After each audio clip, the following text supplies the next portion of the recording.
పిరికిపంద రాజకీయాలు చేసుకుంటూ పల్నాడు పరువు తీస్తున్నాడని మాచర్ల ఎమ్మెల్యే పిన్నెల్లి రామకృష్ణారెడ్డిపై సోషల్ మీడియాలో విశ్లేషణలు ఊపందుకున్నాయి. పల్నాడు జిల్లా మాచర్ల నియోజకవర్గంలో రాజకీయాలు గత 2 ఏళ్లుగా హీటును తలపిస్తున్నాయి. సరిగ్గా 2 ఏళ్ల క్రితం ఈ నియోజకవర్గానికి తెలుగుదేశం పార్టీ సీనియర్ నాయకులైన జూలకంటి బ్రహ్మానందరెడ్డిని ఇన్ఛార్జిగా ప్రకటించారు అధినేత నారా చంద్రబాబు నాయుడు. ఆనాటి నుంచి మాచర్లలో రాజకీయ స్వరూపం ఒక్కసారిగా మారింది.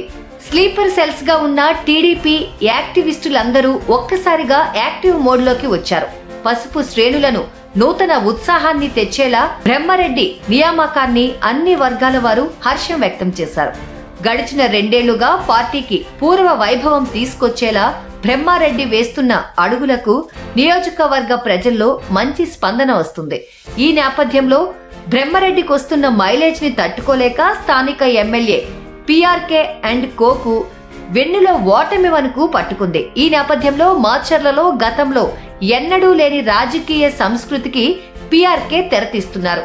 తెలుగుదేశం పార్టీ ఇన్ఛార్జ్ బ్రహ్మారెడ్డి నియోజకవర్గంలో ఏ కార్యక్రమం మొదలుపెట్టినా వాటిని అడ్డుకోవడం, కేసులు పెట్టడం, దాడులు చేయడం వంటి కుట్రలు నిత్య కృత్యంగా పెట్టుకున్నారు. పసుపు ఫ్లెక్సీ కట్టినా, టీడీపీ జెండా కట్టినా పట్టినా పోలీసులను పంపి అక్రమ కేసులు బనాయిస్తున్నారు.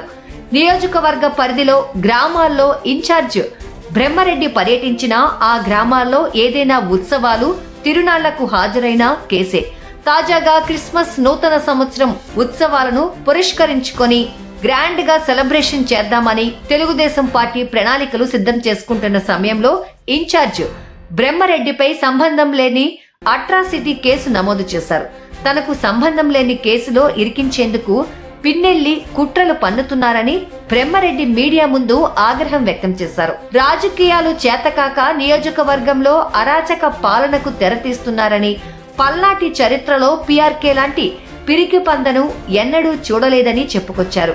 ఎన్ని కేసులు పెట్టినా, జైలుకు పంపినా మాచర్లలో హింసాత్మక రాజకీయాలను సహించే ప్రసక్తే లేదన్నారు.